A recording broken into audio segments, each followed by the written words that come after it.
அதாவது தங்கத்தின் விலை என்பது தொடர்ந்து உயர்ந்து வந்துதான் கொண்டிருக்கிறது. வரலாறும் அதுதான் சொல்கிறது. ஆனால் கொரோனா காலத்திற்கு பிறகுதான் இந்த தங்கத்தின் விலையிலே கிடு உயர்வு என்பது ஏற்பட்டிருக்கிறது.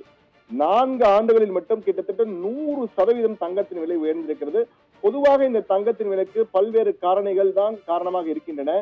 நிச்சயமற்ற பொருளாதார தன்மை, புவிசார் அரசியல் பதற்றங்கள், ரூபாயின் மதிப்பு, இந்திய ரூபாயின் மதிப்பு டாலருடன் ஒப்பிடும்போது தொடர்ந்து வீழ்ச்சியை சந்திப்பது, திருமண சீசன் காலம் வரும்பொழுது இது போன்ற அதிகரிப்பு ஏற்படும். அதே போன்று முதலீடுகள், அதிகமாக முதலீடுகள் செய்வதாலும் இது ஏற்படுகிறது. அதே போல ஆயிலுக்கான டிமாண்ட், அதாவது எண்ணெய் கச்சா எண்ணெயின் விலை உயரும் போதெல்லாம் குறையும் போதெல்லாம் தங்கத்தின் விலை உயரக்கூடிய வாய்ப்பு இருக்கிறது. எனவே இது போன்ற சர்வதேச சந்தை மாற்றங்களுக்கு ஏற்பத்தான் தங்கம் விலை மாறுபடுகிறது. லண்டன் புல்லியன் மார்க்கெட், லண்டன் தங்க சந்தையில் தான் இந்த தங்கத்தின் விலை நிர்ணயம் செய்யப்படுகிறது.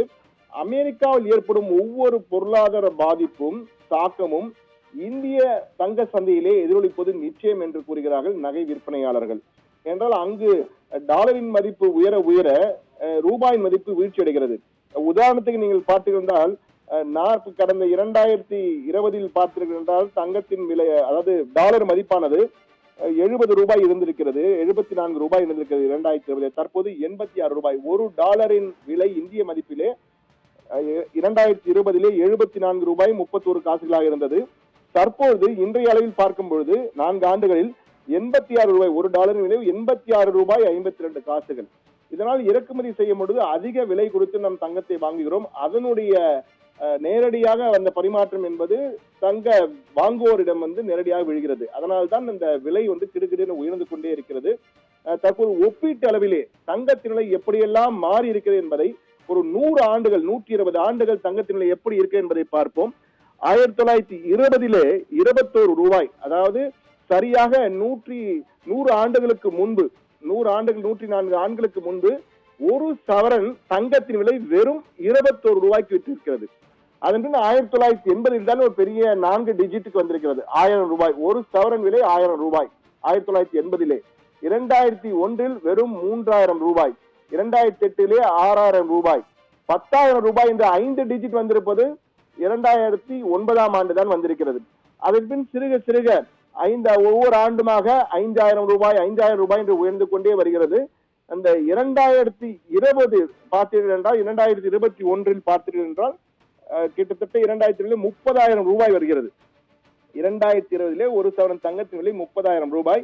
அதன் பின் தான் இந்த கொரோனா காலம் தாக்கம் ஏற்படுகிற 19ஆம் ஆண்டிலே அதன் பின் கிடுகிடுவென தங்கத்தின் விலையில் மாற்றம் ஏற்படுகிறது.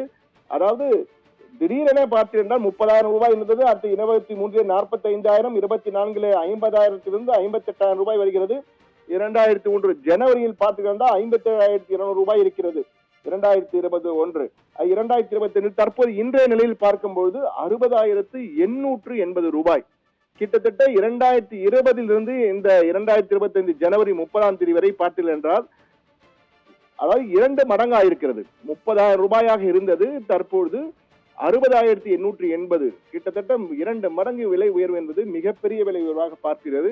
4 ஆண்டுகளில் 100 மடங்கு, 4 ஆண்டுகளில் 100 மடங்கு விலை உயர்ந்திருக்கு என்றுதான் கூற வேண்டும். அதாவது 30,000 என்பது 60,000ஆக 60,880 ரூபாயாக உயர்ந்திருக்கிறது. அன்று முதல் இன்று வரை தங்கத்தின் விலை எந்த அளவுக்கு கிடுகிடு உயர்ந்திருக்கு என்பதை நம்மால் காண முடிகிறது. ஆனால் இப்போது எல்லோர் மனதிலும் எழுகின்ற கேள்வி என்னவென்றால், தங்கத்தின் விலை குறையுமா குறையாதா, எப்போது குறையும் என்றால், தங்கத்தின் விலை என்பது பொதுவாக ஏறும் பொழுது முழம் ஏறுகிறது, குறையும் பொழுது 1 இன்ச் குறைகிறது என்பார்கள். அது போல்தான் குறைகிறது. கிடுகிடுவன 1000 ரூபாய் 800 ரூபாய் 1000 ரூபாய் என்று உயர்கிறது. அந்த 800 1000 என்று குறையும் பொழுது 100 ரூபாய் 200 ரூபாய் என குறைகிறது. எனவே தங்கத்தின் விலை குறையுமா குறையாதா, தங்கத்தின் விலையில் தங்கத்தை வாங்குவது எப்போது சரியான நேரம் என்பது குறித்து, இது குறித்து பல்வேறு நகை விற்பனையாளர் சங்கங்கள் வியாபாரிகளிடம் நாம் பேசிய பொழுது, தங்கம் விலை எப்போது குறையும் என்பதற்கு 2 முக்கிய காரணங்களை அவர்கள் பட்டியலிடுகிறார்கள். ஒன்று, இந்திய ரூபாயின் மதிப்பு உயர வேண்டும். தற்போது டாலருக்கு எதிரான இந்திய ரூபாயின் மதிப்பு என்பது உயர்ந்து கொண்டே செல்கிறது. அது விழுந்து கொண்டே போகிறது. அதாவது ஒரு டாலர் என்பது அதிகமாக 85 ரூபாய் கொடுத்து 86 ரூபாய் கொடுத்து வாங்குகிறோம் என்று, அது குறைய வேண்டும். அதாவது 80 ரூபாய் அல்லது 70 ரூபாய் 60 ரூபாய் என்று வர வேண்டும். அப்படி என்றால் இந்திய ரூபாய் வலுவடைய வேண்டும். அந்த நிலை ஏற்படும் பொழுதுதான் தங்கத்தின் விலையை வாங்குவதிலே நாம் குறைந்த செலவெடுக்கும் பொழுது அந்த பரிமாற்ற பணமானது மக்களின் மீது விழாது, வாடிக்கையாளர் மீது விழுவதற்கு வாய்ப்பில்லை. அப்போது குறைய வாய்ப்பு இருக்கிறது. ஆனால் தற்போதைக்கு அது வருமா என்பது மிகப்பெரிய கேள்வி இந்த ஆண்டை பொறுத்த மட்டிலே. அதே போன்று சர்வதேச காரணிகள் இந்திய அரசுக்கு சாதகமாக இருக்க வேண்டும். அதாவது எண்ணெய் விலை குறைய வேண்டும், பங்கு சந்தை உயர வேண்டும், அப்பொழுது தங்கத்தின் விலை குறைய வாய்ப்பு இருக்கிறது. ஆனால் பங்கு சந்தை பெரிய அளவு உயர்வு இருக்கிறார் என்று பார்த்தால் அந்த அளவுக்கு உயர்வுகள் காணப்படவில்லை. எனவே அந்த மாற்றம் ஏற்பட்டால் மட்டும்தான் இது மிகப்பெரிய ஒரு விலை குறைவு ஏற்படுவதற்கான வாய்ப்பு இருக்கிறது. ஆனால் தற்போதைய நிலையில இந்த ஆண்டு 2024 என்பது தங்கம் விலை கிடுகிடுன்னு உயர்ந்த ஆண்டு என்றுதான் கூற வேண்டும். கடந்த ஆண்டை போலவே இந்த ஆண்டும் தங்கத்தின் விலையில் உயர்வு என்பதுதான் இருக்கும். கிட்டத்தட்ட இந்த ஆண்டு முடியும் பொழுது ஒரு சவரன் தங்கத்தின் விலை என்பது 70,000 ரூபாயாக இருக்கும் என்பதில் மாற்று கருத்தில்லை. ஆனால் இந்த நகையாக நாம் வாங்கும் பொழுது மேலும் ஒரு 10,000 ரூபாய், 8,000 10,000 ரூபாய் செலவிட வேண்டும். ஒரு சவரன் 70,000 என்றால் நீங்கள் நகையாக வாங்கும் போது ஒரு சவரனுக்கு 80,000 ரூபாய் நீங்கள் செலவிட வேண்டிய சூழல் ஏற்படும் என்பதுதான் உண்மை. எனவே 2025ஆம் ஆண்டில் தங்கத்தின் விலை உயர்வுதான் இருக்கும். ஆனால் அடுத்த ஆண்டு இது குறைவதற்கான வாய்ப்பு இருக்கலாம் என நகை விற்பனையாளர்கள் கருதுகின்றனர்.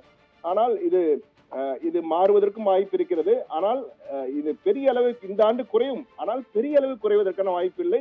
ஆண்டு இறுதியில் 70,000 என்பதை தொடுவதற்கான வாய்ப்புகள் உறுதியாக இருக்கிறது என்பதுதான் நகை விற்பனையாளரின் கணிப்பாக இருக்கிறது. அதே போன்று இந்த செய்தியானது, இந்த பிரேக்கிங் செய்தி நாம் கொடுப்பதற்கு முன் பல்வேறு நகை விற்பனையாளர் சங்கங்கள், முதலீட்டு நிபுணர்கள், சர்வதேச காரங்களை தொடர்ந்து கண்காணிக்கும் பொருளாதார ஆலோசகர்கள் ஆகியோருடன் கலந்து பேசி அவர்கள் தரும் தகவல்களின் அடிப்படையிலேயே இந்த சிறப்பு பிரேக்கிங் செய்தியை கொடுத்திருக்கிறோம். இது முதலீடு சார்ந்த ஆலோசனையாக எடுத்துக்கொள்ள வேண்டாம். அப்படியே எடுத்தாலும் தங்களின் பொருளாதார ஆலோசகரிடம் பேசி உரிய ஆலோசனை பெற்று முதலீடு செய்யுங்கள். என்றால் தங்கத்திலே தற்போது வாங்கிவிட்டு முதலீடு செய்தால் நல்ல லாபம் கிடைக்கும் என்று பலர் நினைக்கக்கூடும். ஆனால் தங்கத்தின் விலை இந்த ஆண்டு தொடர்ந்து உயர்வதற்கான வாய்ப்புகள் தான் அதிகம் இருக்கிறது. அவ்வப்போது குறையும், ஆனால் பெரிய அளவுக்கு குறையாது. இந்த ஆண்டு இறுதியில் ஒரு சவரன் தங்கத்தின் விலை ரூபாய் 70,000 அடைவதற்கான வாய்ப்புகள் இருக்கிறது என்பதுதான் நகை விற்பனையாளர்களின் கணிப்பாக இருக்கிறது. ரித்திக்.